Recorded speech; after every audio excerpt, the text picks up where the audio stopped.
Kalau memang Islam itu agama yang benar, berarti semua yang diajarkan Muhammad itu benar.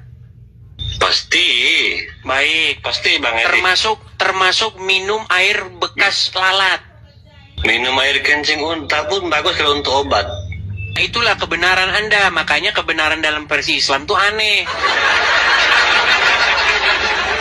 Ya kan sering ditanyakan sama Kristen ya, katanya minum kencing unta ya. Jadi gini Bang Edes, saya kasih penjelasan sedikit ya. Jadi di Islam itu Bang, di Muslim, khususnya kita ya, saya di Sumatera ya.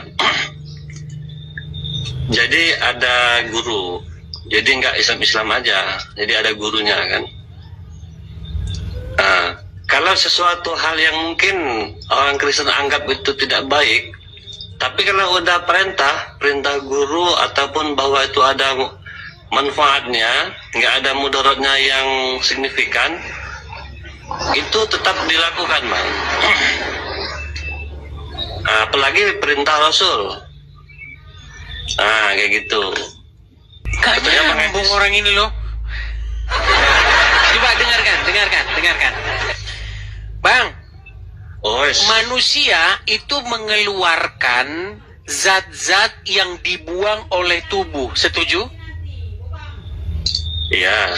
Contohnya misalnya kotoran atau kencing, itu adalah zat-zat sisa dari metabolisme tubuh, setuju? Ya betul. Oke, kita ngomongin air kencing sekarang. Sekarang saya tanya kepada Anda, kenapa ada air kencing? Ya karena ada air.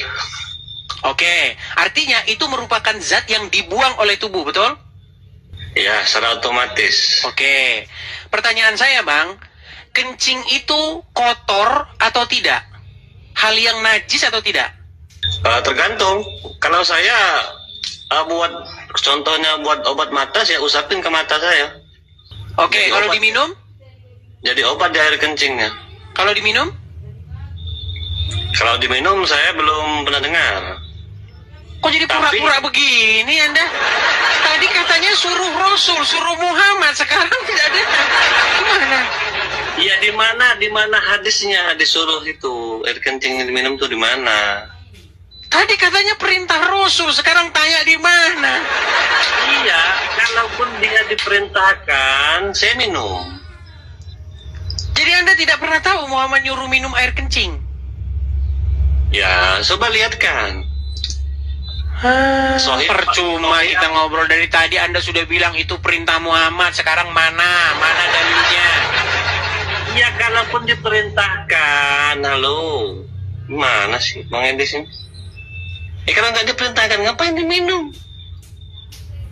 Jadi menurut Anda orang-orang Islam yang minumin air kencing ke Arab itu, air kencingnya hewan itu, menurut Anda itu datang begitu saja tanpa ada campur tangan Muhammad?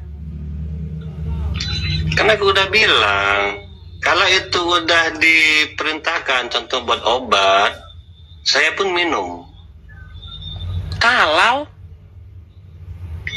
Kalau itu udah ada apa maksudnya dari perintah dari Rasul misalkan. Berarti Anda tidak percaya itu perintah dari Rasul. Oh, yang kejadian itu percaya itu. Terus kok Anda mengatakan kalau, gimana sih Anda ini? Kita buang-buang energi loh, buang-buang waktu. Ya kan beda, saya dengan zaman Nabi kan beda. Yang zaman sekarang kan nggak ada hadisnya keluar, itu zaman terdahulu. Perintah sholat kapan? Iya, itu diturunkan sampai sekarang. Karena yang perintah yang tadi nggak ada diturunkan sampai sekarang. Giliran minum air kencing zaman dulu. Giliran kawinilah perempuan sebanyak-banyaknya itu zaman sekarang. Oh, dasar Islam. Ya, emang nggak ada. Coba dengarkan. Muhammad menyuruh supaya kawinilah 1, 2, 3, 4 perempuan. Zaman dulu apa zaman sekarang? Itu masih zaman sekarang. Zaman sekarang. Muhammad memerintahkan minum air kencing hewan. Zaman dulu apa zaman sekarang? Zaman sekarang nggak ada perintahnya. Zaman dulu. Kalau yang menguntungkan itu zaman sekarang. Kalau yang merugikan zaman dulu.